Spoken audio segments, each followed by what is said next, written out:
Okay, let's get started. Thank you for joining me today. This is our week 4, last week of our focus class. I am thinking about doing a follow-up class, and so we'll probably do that maybe in June sometime, just to kind of check in with people and see how it's going. You know, these 4 weeks goes quick. I'll usually do a 6-week class, but this was more of a 4-week format, so figured to give that a try and see how it goes. So today we're focused more on putting our, I said it just by accident, putting our focus on connection and compassion. So you'll see how that works as we go through. But first, let me just ask you, where is your attention now? How is it going for you today? When you ask yourself the question, where is my attention now? What am I aware of? What do you notice? This is just one of those brief kind of a pause practice that you can do as a way to kind of just check in, right? Just check in with yourself and notice what thoughts are present, what feelings are here, what body sensations. You know, just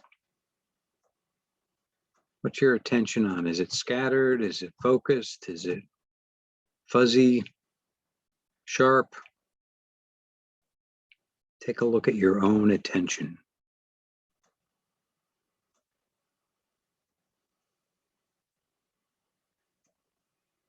Maybe what you do is you take the flashlight out and you shine it on the breath or your body sitting here. Hopefully, if through these weekly practices, daily practices, some of those things will just begin to happen, sort of become second nature.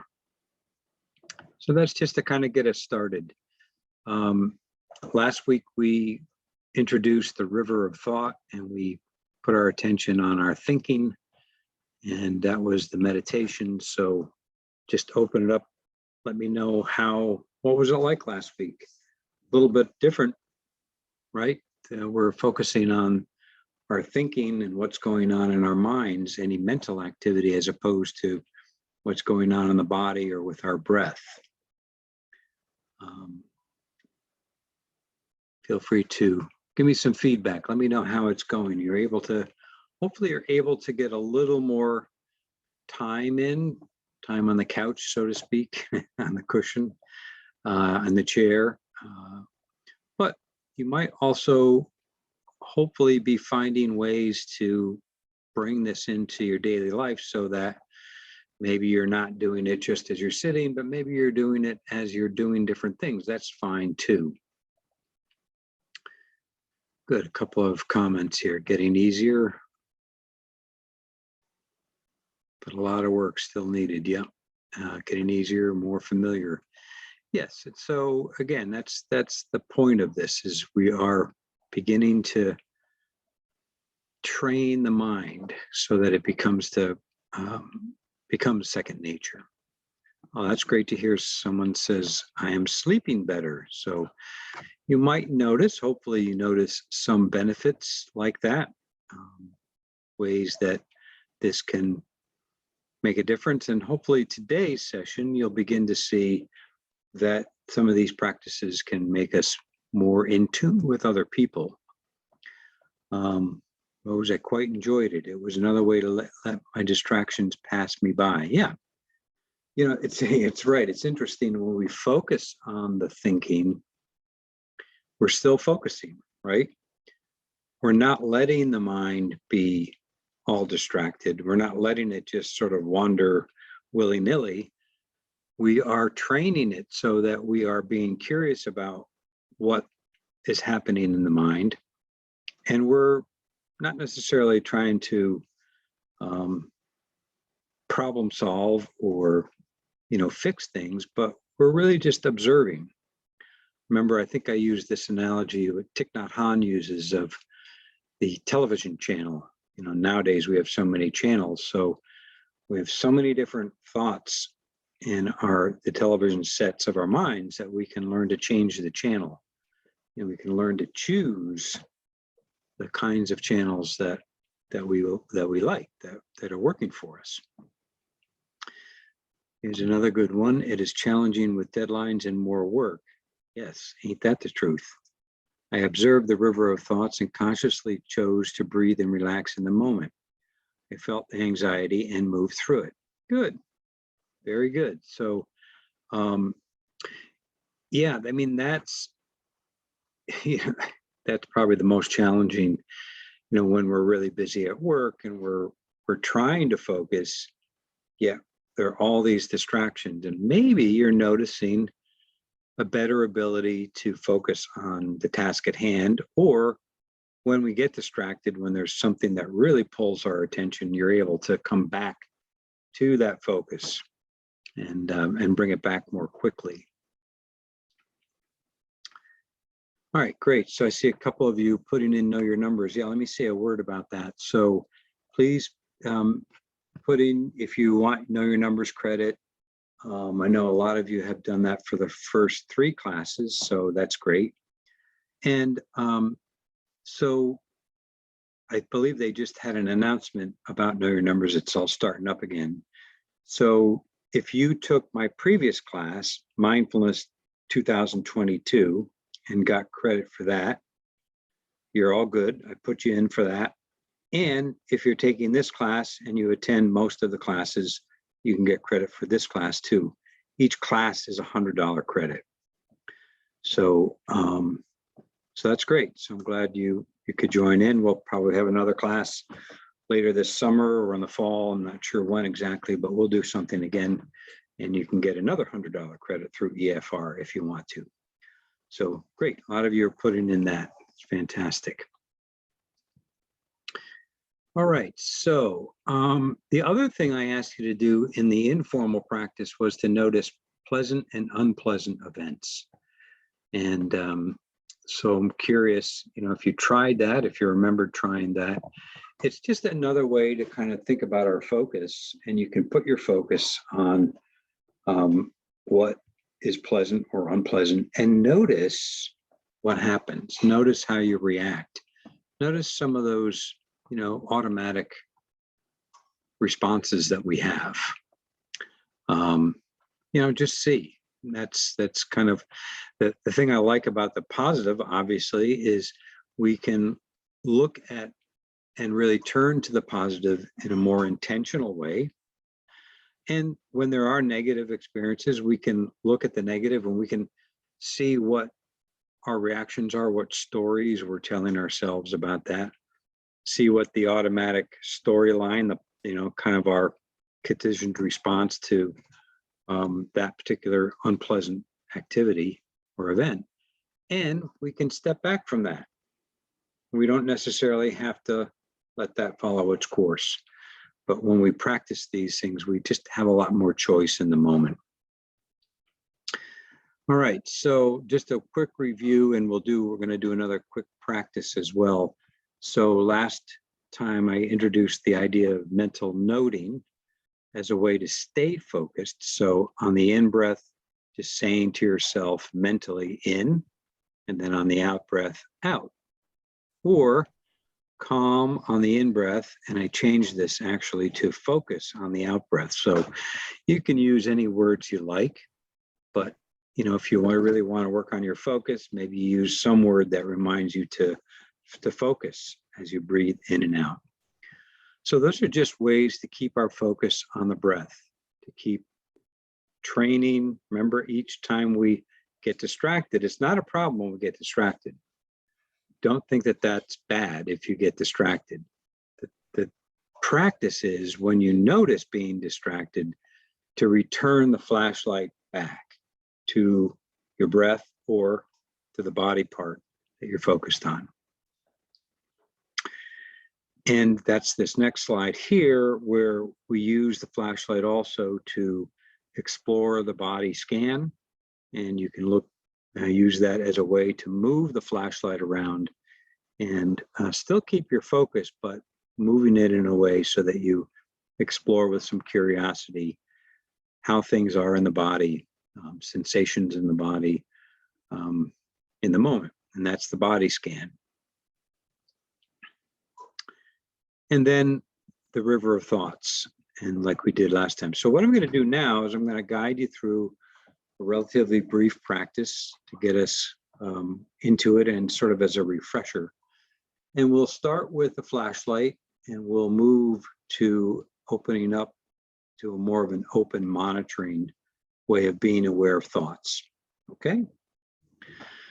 So sitting comfortably, finding a position that you're familiar with probably by now, position of balance, a way to sit so that you can be relaxed, but also alert and awake.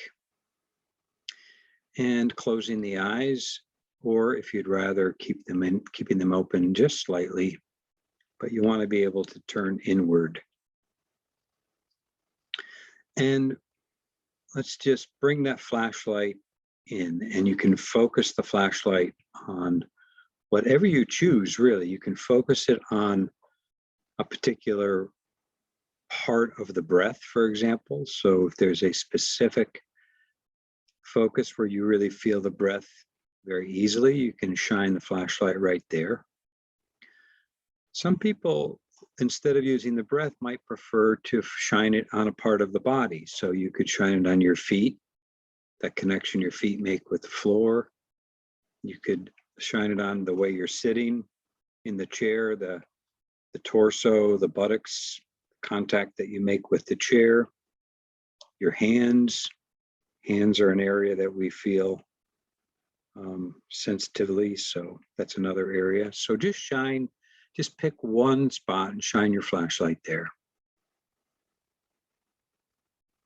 And just continue to keep your attention there as best as you can.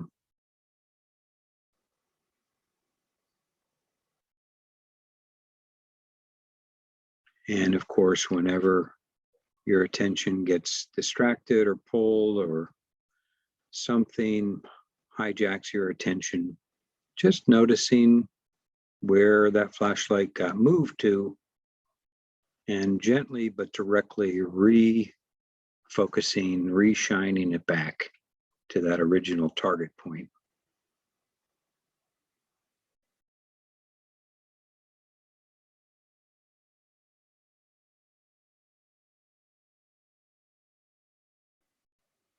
Now, if you want to practice moving the flashlight a bit, you can do sort of a quick body scan, and you can start with the flashlight focused on the facial area and then move down through, so that you just check each area out with the flashlight, focusing on facial muscles and jaw, and then moving down into the neck and shoulders,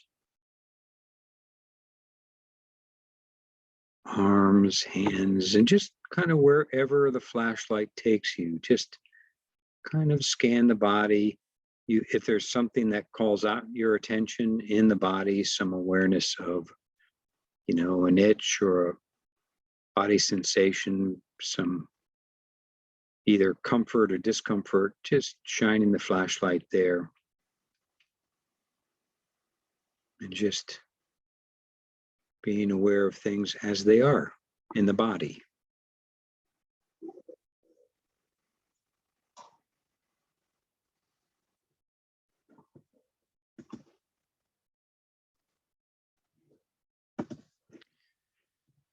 And then opening up your awareness, kind of changing that flashlight to, a tight beam, changing it and opening it up to a floodlight, a wide open floodlight, and keeping your awareness open so that you're monitoring anything that comes up. And part of that, of course, may be the river of thoughts. And we used that analogy last time of standing by the river and watching our thoughts float by. You can also, there are other images like the TV set we did, or another image that's sometimes used is the waterfall of thoughts. And sometimes you can imagine standing behind the waterfall, watching the thoughts streaming by as they come down, but not getting wet. So you're standing behind it. You're not in the water. You're standing outside of the water, watching the waterfall of thoughts. And as you observe thoughts come and go, just spending some time being aware of what thoughts come and go, what they do, sort of the life of a thought. And I'll leave you with a little bit of quiet for you to explore thoughts coming and going.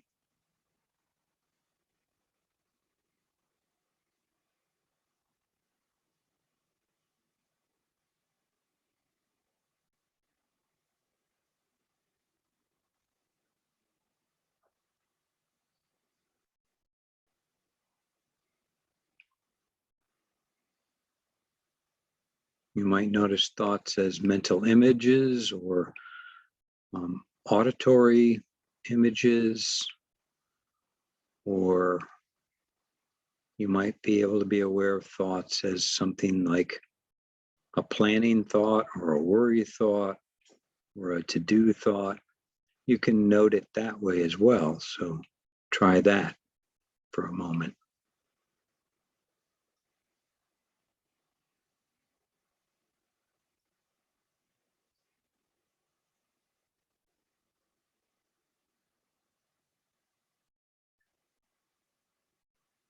Just simply following the river or the waterfall of thoughts without getting swept away. And if you do get swept away, that's okay too. Don't give yourself a hard time. If you do get swept away by the river or the waterfall, noticing that, see where you went. What was it that pulled your attention? And come back to the anchor. You can come back to the breath or the body as your anchor anytime you wish.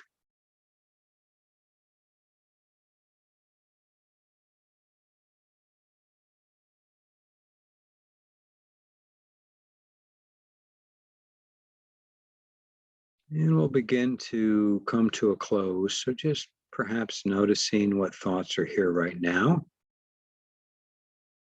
You might recenter on your breath or the body part.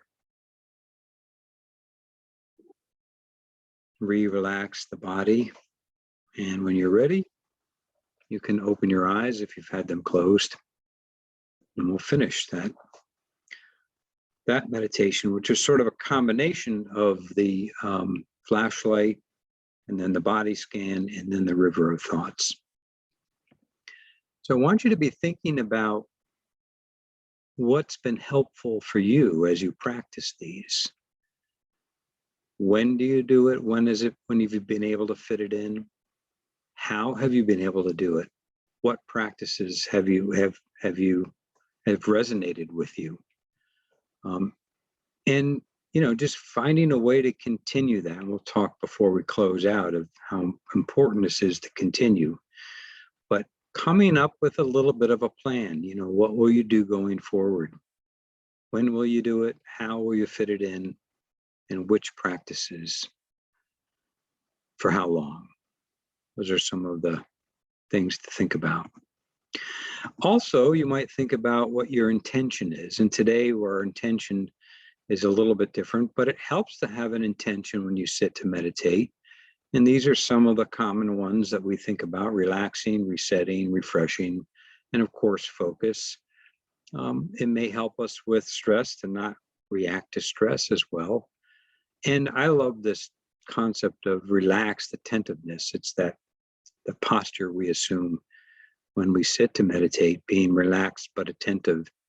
And the more we do that, the more we can at work we can be attentive and focused, but we can also be relaxed instead of tense.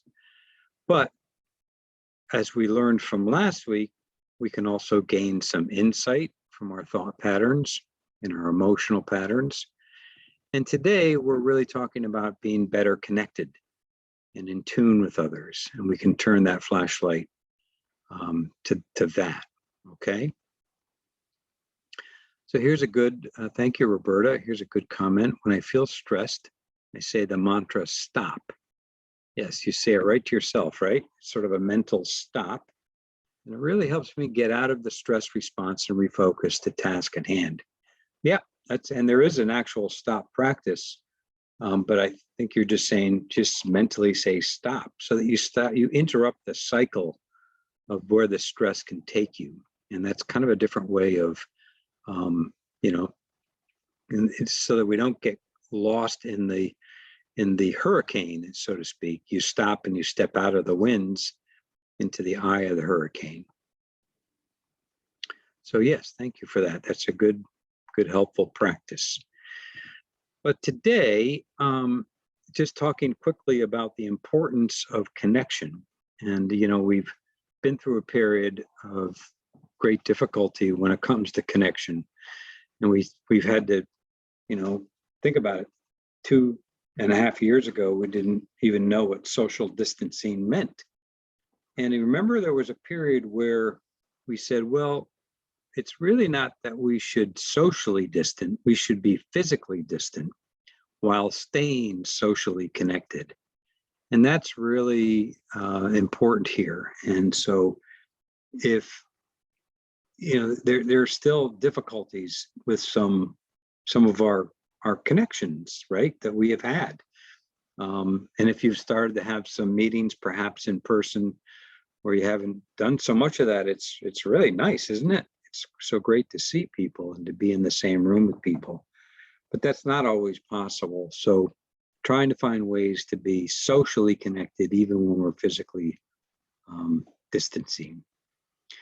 And we know that loneliness and social isolation are risk factors, and they probably increased significantly over the course of the pandemic. So, you know, this is not something to fool around with. And attention is one of the fundamental building blocks for all social relationships. So in other words, distraction equals disconnection. So important to this last lesson. And all the skills we've been practicing, they all come into play. We can direct the flashlight to our connection with others, to listening, to active listening, to really following the verbal and the nonverbal cues of listening, noticing what happens when we get pulled by a distraction, resisting or correcting the pull, simulating the other person's reality, so we can shine the flashlight on our empathetic skills, so to speak, and we can try to put ourselves into that person's shoes or their reality. And that can really help with the ways that we can be better, more emotionally connected. And to be sure the entire interaction stays on track. So it's the same thing when you think about it, as when we get distracted in following our breath, we notice that. We don't give ourselves a hard time about it. Remember, we just notice that and re-shine the flashlight back to the focus where we need to be. But we have our lovely devices. So I'll let you read this, Dilbert, which is one of the ways that digital distractions are so pervasive.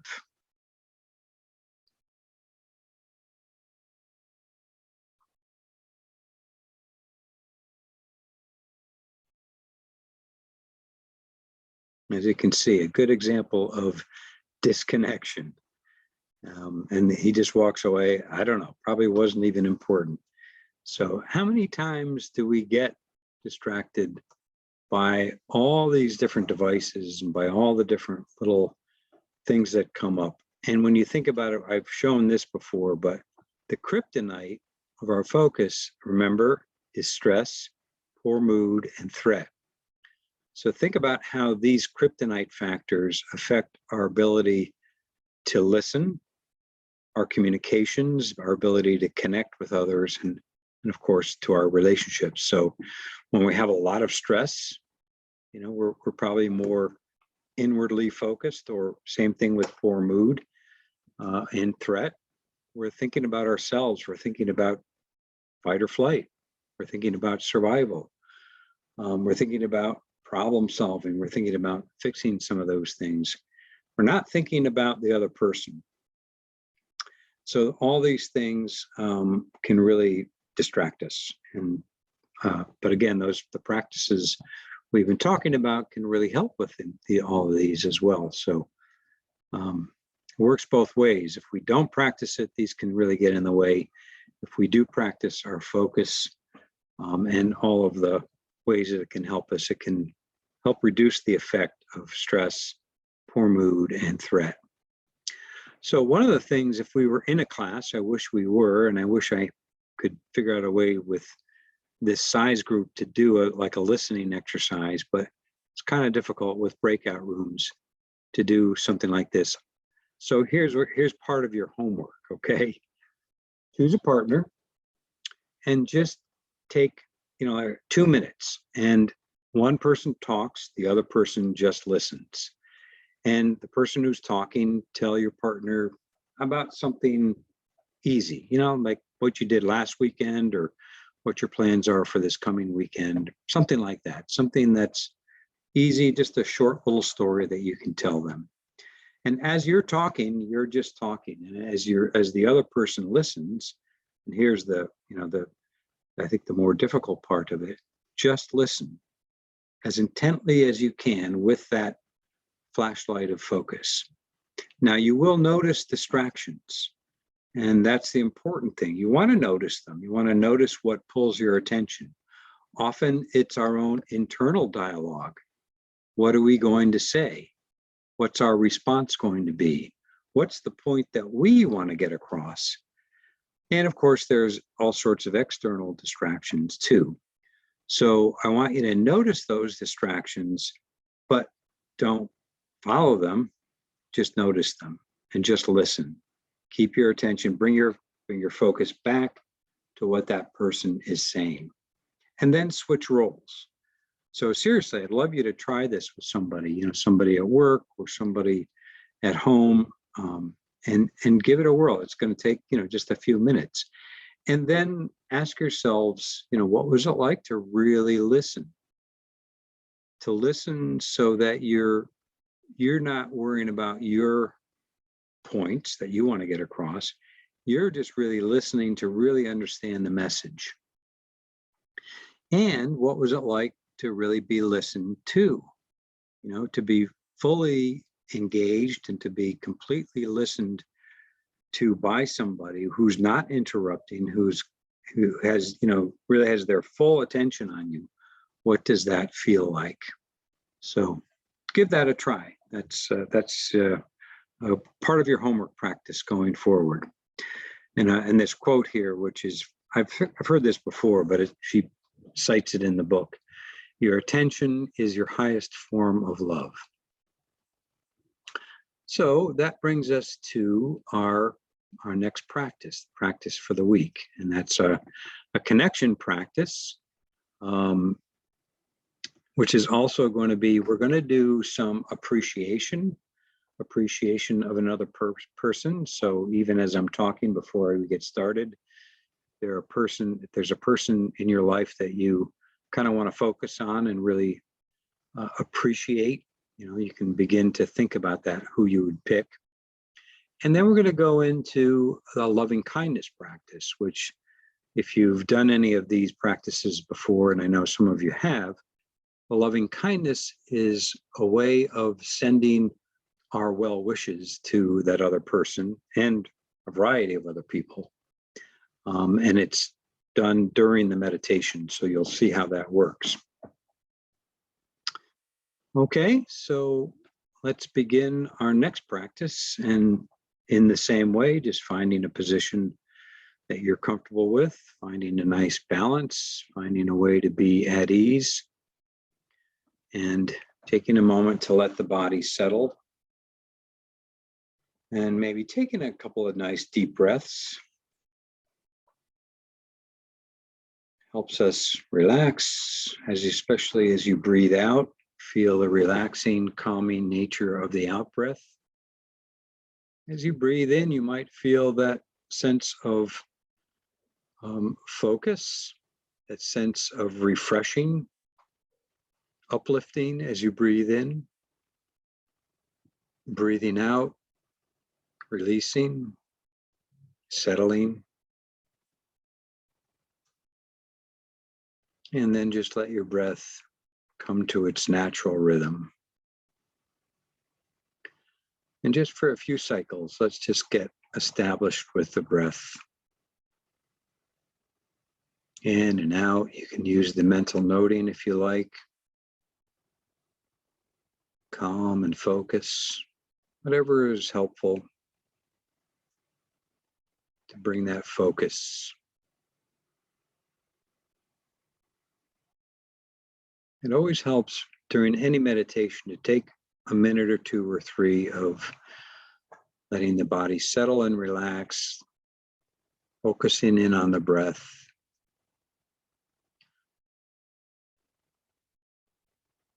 Letting everything slow down a little bit. Allowing ourselves to find that nice, relaxed attentiveness.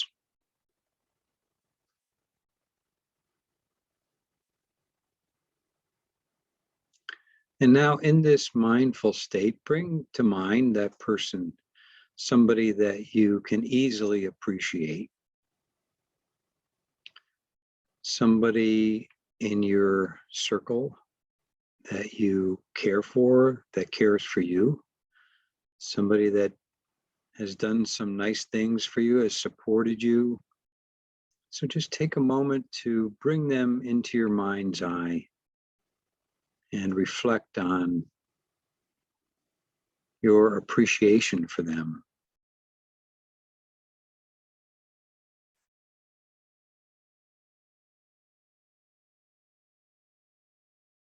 What they do for you, how they support you and care for you. By the way, this could even be a pet. So, it doesn't pick anybody or an animal. And you might think about how they do this. So appreciate how they take care of you.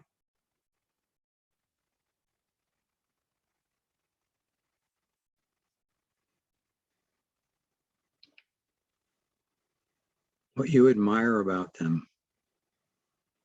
What their attitude is. How helpful they are.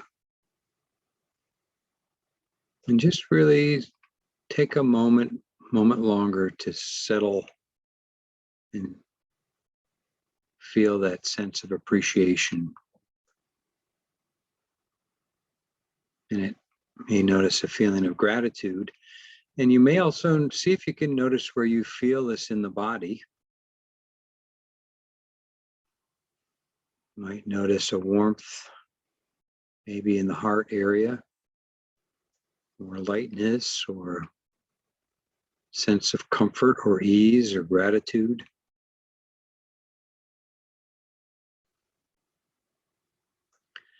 And you might also think about how you would let them know that you appreciate them. What would you tell them?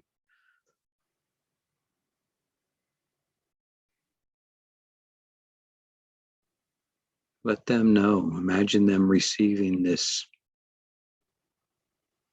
appreciation that you're giving them.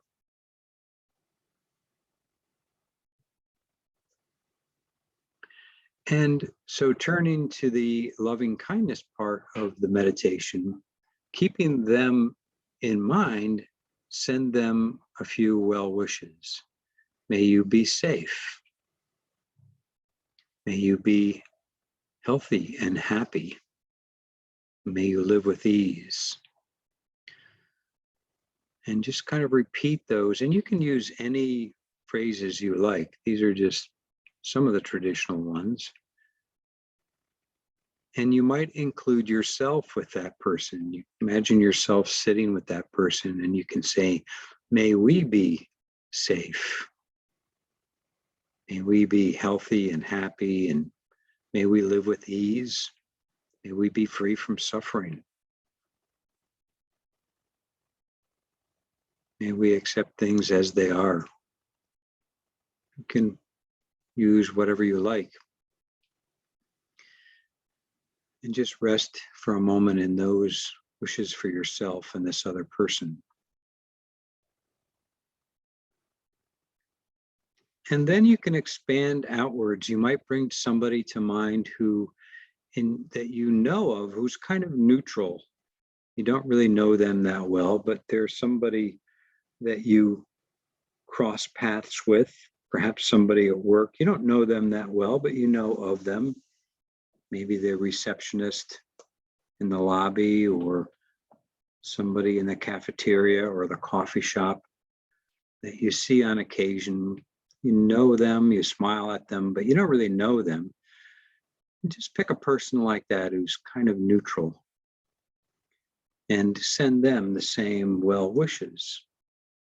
May you be safe. May you be healthy and happy. May you be at ease and be free from suffering.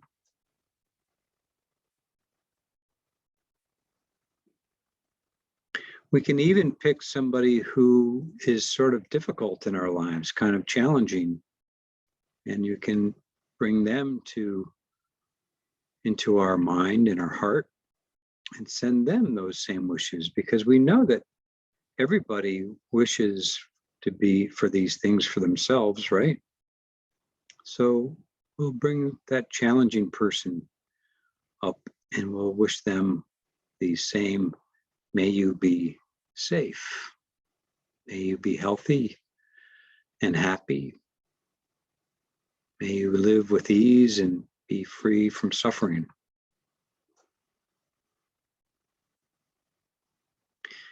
And of course, you can expand this to include your circle of loved ones, your family, your coworkers. You can really keep expanding to all living beings. We all want these feelings, right? We all desire. So we can send all of us. May you be safe. May you be healthy and happy. May you live with ease and be free from suffering. And before we close, just kind of sitting in these wishes, these well wishes and kindness and goodwill for others and ourselves. And just sort of marinate in that for a moment.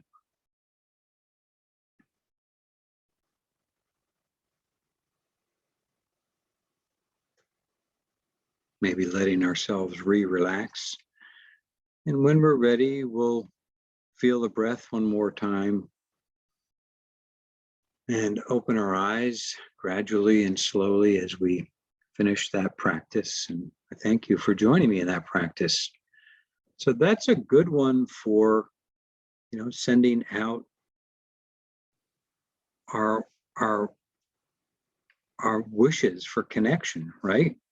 And so kind of asking yourself, inquiring, how was that experience? How are you right now? What's going on inside? What do you notice? Just continuing to breathe mindfully, sort of an extension of the meditation. What do you notice after doing something like that? And please feel free to put something in the chat. Would love to hear any comments or reactions or thoughts. I'm listening. But I want to talk a little bit as you do that. There is a growing body of research that's been examining the effects of these practices on the brain and the body. This is, she cites them in the book Peak Mind. Improved positive mood, feelings of well-being, and as well as the ability to take the perspective of someone else, to be in someone else's shoes. And even there is a growing part of research showing that this is a powerful antidote to our implicit biases, which of course we all have. So this is a whole area that's being studied more and more, and it fits right in. So what I'd like to do at this point is just kind of thinking about where the travels we've been on the past 4 weeks. We started with our focus on the flashlight. We went into the body scan. We took a look at what was going on in the body, and we used the flashlight throughout the body. But we also kind of kept an open monitoring of what was happening in the body, those sensations, things as they are, trying not to judge them automatically, but to meet them as they are. And then we opened up in week 3 with the river of thoughts and being more aware of what was going on in the mind. And so now we come to connection and kindness, and that's our 4 weeks. So thinking about, where do we take this? Okay, what's the next step? And of course I have, and I'll send these as I do to you afterwards. There's a link here to a kindness meditation, so you can listen to that. It's on that same EFR meditation page, which we have a bunch of other ones on there, so you can try some of those if you haven't gone there yet. Check that out. It's on this Achieve Solutions site, but the link takes you right there. But how will you keep it going? What will you do? Now, 12 minutes a day is what she found. And I want you to think about this. About 100 years ago, if you saw someone running, and especially if you saw some, like the way we see so many people on the roads now jogging, if you saw people running, you would kind of ask yourself, what are they doing? Who are they running from, right? Or if you saw somebody on a stationary bike, like in a spinning class, 100 years ago, a bicycle was an easy mode of transportation. Is really to get somewhere, right? But if you saw a bunch of people in a spinning class on stationary bikes, you probably think they were crazy. What are they doing? Well, so what we've learned, and this actually wasn't until about the 1950s or 60s when they started to learn about physical fitness, and that running and aerobic exercise, for example, was really good for our heart health. Well, we're in the same place right now, except we're thinking about how our mental fitness and fitness for our brains can really make a difference in our overall well-being. And so, thinking about, this is not just something that's kind of nice. It's not even, I think, even something that's just a good self-care technique. I think it's much more than that. And I think what we're seeing with the amount of research, there's been an explosion of research that shows the benefits of mindfulness training, as well as the whole book on Peak Mind is really, she is a researcher and she cites tons of research. I've only really touched a little bit during the class, so you might want to check that out. She's also coming, I think I mentioned this, but we have her coming to a Smilo wellness workshop, which everybody is invited to. And I'll send this out and you'll see it publicized on the intranet. But Amishi Jha is coming as a guest speaker. And so I'm sure she'll talk about some of that research. But so I just really want to ask you that question. What will you do to commit to yourself to keep this going? And hopefully you've noticed some positive effects in the focus, in trying to retrain our minds to be more focused, as well as taking care of our bodies, and now with connection and being aware of our thoughts. What will you do? How will you keep it going? I'm open to suggestions. Does anybody have any comments you want to put in the chat? What's your plan? What will you do on a daily basis, or at least daily-ish? Now remember, what she did was in studying these high stress populations, what they found was what they asked them to do was to practice 30 minutes a day. So what she found was that on average, those who saw the optimal level of benefits practiced at least 12 minutes a day. So that's the goal. That's what I'm hoping that you can reach for, 12 minutes a day. Now, there's going to be some days when it's going to be hard to do that. So maybe you only do 3 minutes. But what will you do going forward? How will you make this work in your own life? Last couple of slides before I let you go, and I realize we're out of time, but this is the sacred art of listening. So, we know how powerful this can be in our connection with others. So there's a couple of good videos here. Deep listening, which actually he talks about in healthcare, and then the sacred art of listening from Tara Brach. So those are both good videos. And we have our phone meditations, so please feel free to join in with those. Hope you can. That's a great way to get your daily dose in. So with that, I want to say thank you. Thank you very much. Got a couple of good comments in here. Rose says she's going to use a meditation app. You can choose the length. Very good. You've got a time. Listen as you walk your puppy or you're laying down. Roberta says, committed to mindful practice throughout my day. Do the body scan every night. Still walking and talking with my buddy. Excellent. So thank you all. Thanks for being here. And I really appreciate you taking this class. And I will schedule a follow-up class. I think that will be fun to do. So probably look for that invitation. We'll probably think about doing that in June at some point, okay? So at this point, I'll stop the recording.